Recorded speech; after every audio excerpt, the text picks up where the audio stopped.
Now, look, Donald Trump has revealed he will not be deporting Prince Harry from America, despite questions, of course, about how he secured his visa due to his past drug use.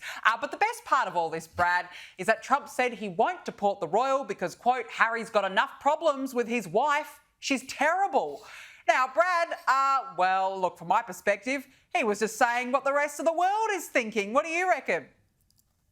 Zero lies detected. I mean, it's funny because Trump is such an immigration hardliner, but even he has a soft spot for Prince Harry because he has to deal with Meghan.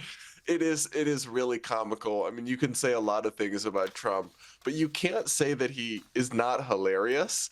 And he probably is the funniest president we've ever had, or at least the funniest one in public. Maybe some of them were really funny behind closed doors, but just didn't say things.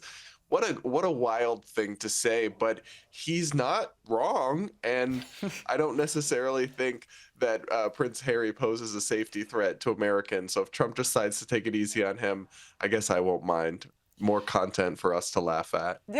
Yeah, I'd say the only safety threat is to Harry, and that certainly seems to be what Trump is insinuating. Speaking of Trump, Brad, he's ordered the Secret Service to provide him with every bit of information about his two would-be assassins. I'm just curious about this, that so long after those assassination attempts, and there's nothing more serious than the attempt to kill a Republican presidential nominee, but we still don't have all the details. Can you explain to me, as an American, why is it that Trump is having to basically lobby the Secret Service to give us all the details?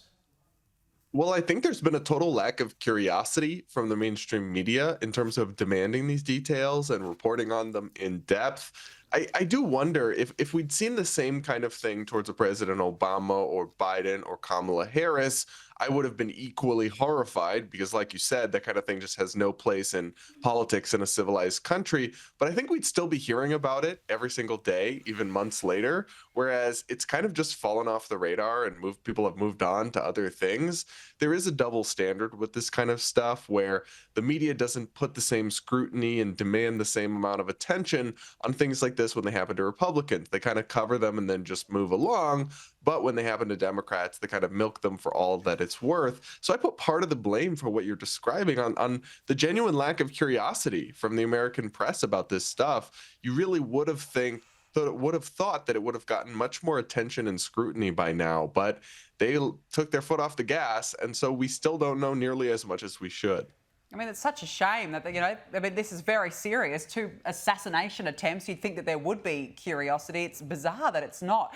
Now, look, we have to ask you about this, Brad, because this week you took on the lefties over at CNN, and we've loved watching you on CNN here. You took them to task. Let's have a look.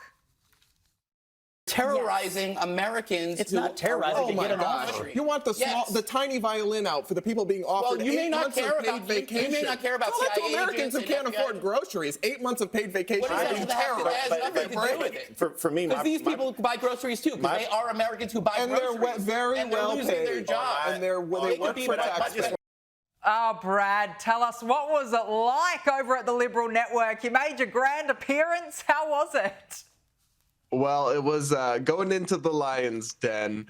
It was quite the experience. You know, I worry we live in different realities, and I do think I live in a different reality than some of my panelists on the left side of the aisle, because they genuinely think Trump is terrorizing federal employees. That's the word they used, by offering them the chance, if they want, to resign and get 8 months paid severance. That is a very generous package.